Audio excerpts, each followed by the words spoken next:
Hi friends, welcome to our channel. ఈరోజు notification చాలా మంచి నోటిఫికేషన్. ఈ వీడియోని ఎక్కడ స్కిప్ చేయకుండా వీడియోని ఎండ్ వరకు చూడండి.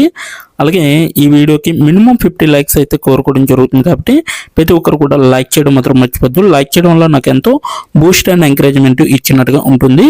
సో ప్రతి ఒక్కరు కూడా అప్లై చేయడానికి ట్రై చేయండి. అలాగే వెళ్తూ మన ఛానల్ని సబ్స్క్రైబ్ చేసుకోవడం మాత్రం మర్చిపోవద్దు.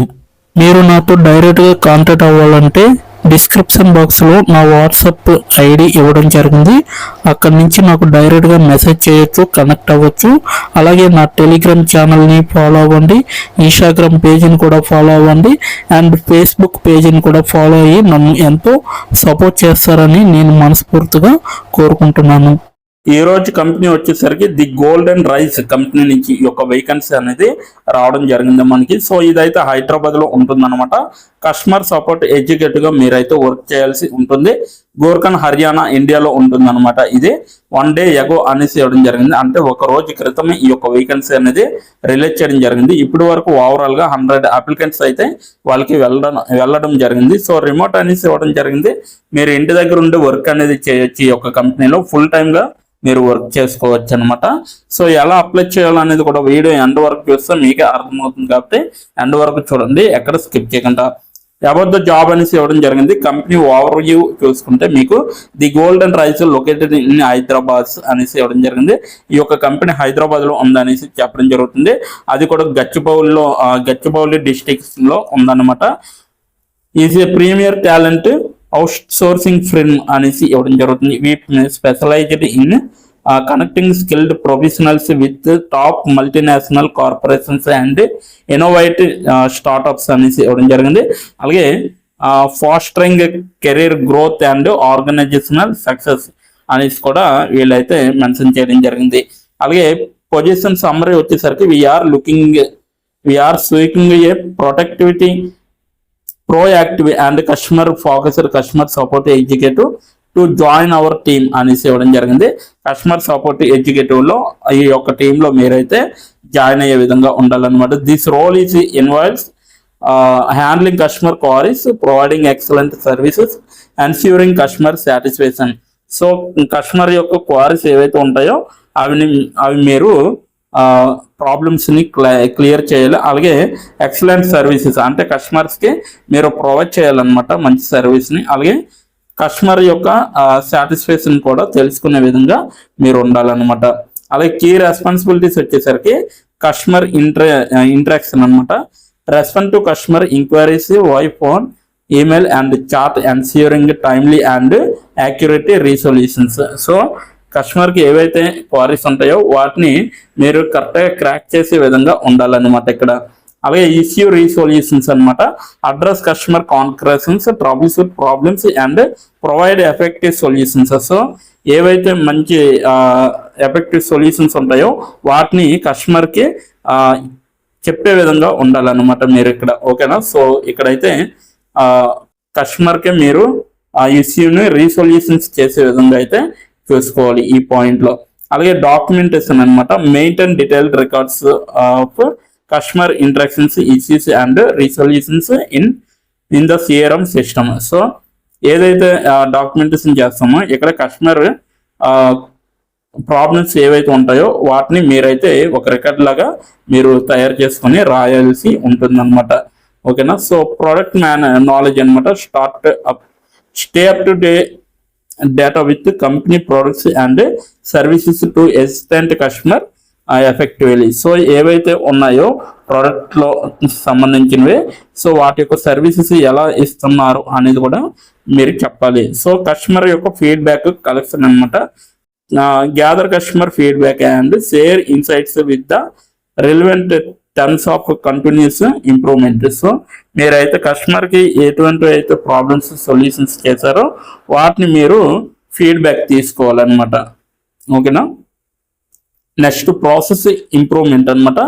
Suggested and implement process enhancement to improve customer experience అనేసి ఇవ్వడం జరిగింది. సో కస్టమర్ ఎక్స్పీరియన్స్ కూడా తెలుసుకోవాలన్నమాట. ఓకేనా? సో ఎక్స్క్లేషన్ మేనేజ్మెంట్ అనమాట. Identify and escalate complex issues to the appropriate department for the future further solutions అనేసి ఇవ్వడం జరిగింది. సో మీరైతే ప్రతి ఒక్క కస్టమర్ సొల్యూషన్ని ఐడెంటిఫై చేయి ఎస్కలేట్ చేసే విధంగా ఉండాలి. అలాగే కాంప్లెక్స్ అనమాట, compliance ensure adherence to company policies, అలాగే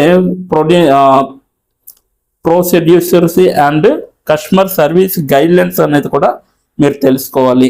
అంటే ఎలా చేయాలి, ఏ విధంగా కస్టమర్స్ని కూల్పరచాలి, ఈ విధంగా ఉంటాయి కదా.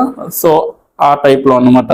Team collaboration, work closely with internal terms to resolve customer issue effectively. So మీరైతే కస్టమర్తో కొలాబరేట్ అయ్యే విధంగా ఉండాలన్నమాట. ఇక్కడైతే ఈ పాయింట్లో పర్ఫార్మెన్స్ మెట్రిక్స్ అనమాట. Meet or excited key performance indicators KPIs related to response times, resolution rate and customer satisfaction అనేది కూడా మీకు తెలిసి ఉండాలి. అలాగే క్వాలిఫికేషన్స్ వచ్చేసరికి బ్యాచిలర్ డిగ్రీ చేసిన వాళ్ళు ఎనీ ఫీల్డ్లో అంటే ఎనీ స్ట్రీమ్లో చేసిన వాళ్ళు దీనికి అప్లై చేసుకోవచ్చు. Strong communication and interpersonal skills ఉండాలి.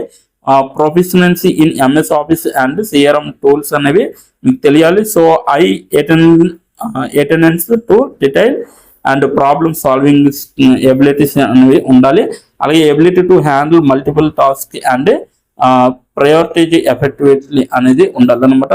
ప్రీవియస్ ఎక్స్పీరియన్స్ కస్టమర్ సపోర్ట్లో మీకుంటే ఇక్కడ అప్లై చేసుకోవచ్చు, లేదంటే అది కూడా పెద్దగా ఇంపార్టెంట్ లేదనేసి ఇక్కడైతే ఇవ్వడం జరిగింది. అలాగే వాట్ వి ఆఫర్ అనమాట. So competitive salary and benefits package అనేది ఉంటుంది. ఆపర్చునిటీస్ ఫర్ కెరీర్ గ్రోత్ అనేది ఉంటుంది. ప్రొఫెషనల్ డెవలప్మెంట్ కూడా ఉంటుంది అనమాట. A supportive and collaborative work environment అనేది క్రియేట్ చేస్తారు. అలాగే comparative training and membership programmes అనేవి ఉంటాయి. Please note a small recognition fee is required from the application అనేసి ఇవ్వడం జరిగింది. అలాగే లొకేషన్ వచ్చేసరికి గచ్చిబౌలి హైదరాబాద్లో ఉంటుంది ఈ యొక్క కంపెనీ. అప్లికేషన్ ప్రాసెస్ అంతా కూడా మీరు కస్టమర్ సపోర్ట్కి ఎగ్జిక్యూటివ్గా మీరు అప్లై చేస్తున్నారు కాబట్టి మొత్తం తెలుసుకొని అప్లై చేయండి. ఓకేనా. దీని యొక్క అప్లికేషన్ లింక్ అయితే నేను కిందన డిస్క్రిప్షన్ బాక్స్లో ఇవ్వడం జరిగింది. అక్కడికి వెళ్ళి మీరు డైరెక్ట్గా అప్లై చేసుకోవచ్చు. అలాగే ఇప్పుడు ఎలా అప్లై చేయాలో మనం తెలుసుకున్నాం. డిస్క్రిప్షన్ బాక్స్లో ఇచ్చిన లింక్ మీరు ఓపెన్ చేయగానే మీకు ఈ విధంగా నోటిఫికేషన్ అనేది ఓపెన్ అవుతుంది. ఇక్కడ మీరు ఈజీ అప్లై పైన క్లిక్ చేస్తే మనకి నెక్స్ట్ పేజీ అనేది ఓపెన్ అవుతుంది. ఇక్కడ నెక్స్ట్ పేజీలో అప్లై టు అని ఉంది కదా, అక్కడ దాని పక్కన కంపెనీ నేమ్ అనేది రావడం జరుగుతుంది. ఏ కంపెనీకి అయితే అప్లై చేస్తున్నారో ఆ యొక్క కంపెనీ నేమ్ అనేది రావడం జరుగుతుంది.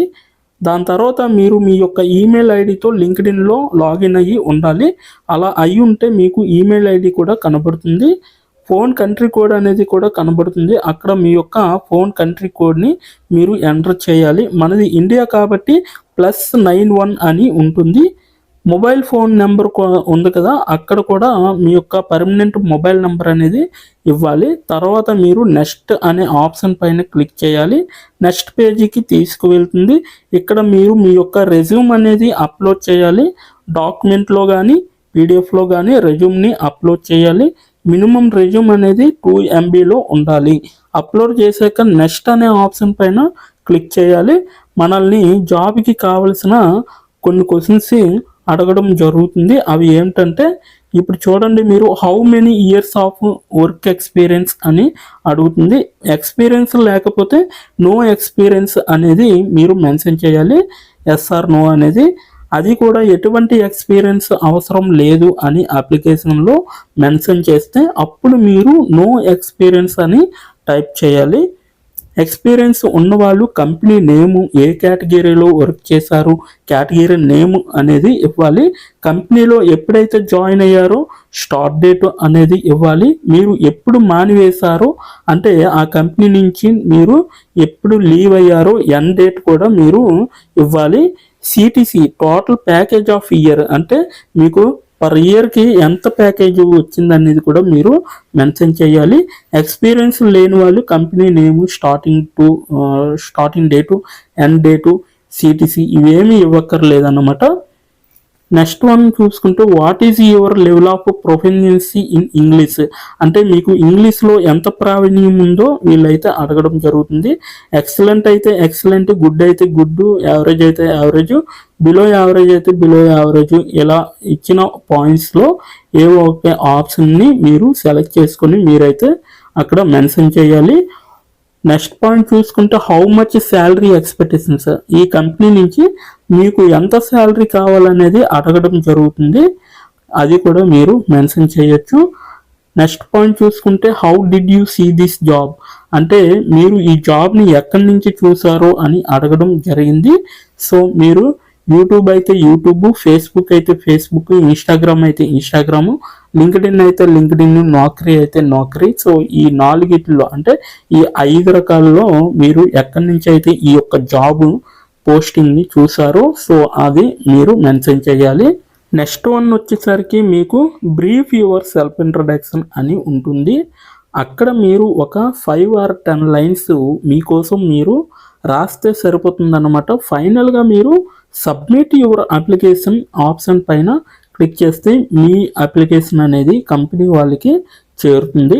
మీ రెజ్యూమ్ని చూసి అలాగే మీ స్కిల్స్ని చూసి మీ డీటెయిల్స్ అన్నీ చూసి డైరెక్ట్గా మిమ్మల్ని కాంటాక్ట్ అవ్వడం అనేది జరుగుతుంది, లేదా మీరిచ్చిన ఈమెయిల్కి ఇంటర్వ్యూ మెయిల్ పంపడం జరుగుతుందన్నమాట. అలాగే మీరు ఎప్పటికప్పుడు మీ యొక్క ఈమెయిల్ని చెక్ చేసుకోవాలి. సో ఇదన్నమాట మొత్తం అప్లై చేయవలసిన ప్రాసెస్. నోటిఫికేషన్ పూర్తి డీటెయిల్స్ చూస్తారు కదా, ఇంకెందుకు ఆలస్యం, వెంటనే అప్లై చేసుకోండి. ప్రతి ఒక్కరు కూడా ఈ నోటిఫికేషన్కి అప్లై చేసుకుంటారని కోరుకుంటున్నాను. ఇప్పటి వరకు ఈ వీడియోని చూసిన ప్రతి ఒక్కరికి చాలా చాలా థ్యాంక్స్ ఫర్ వాచింగ్.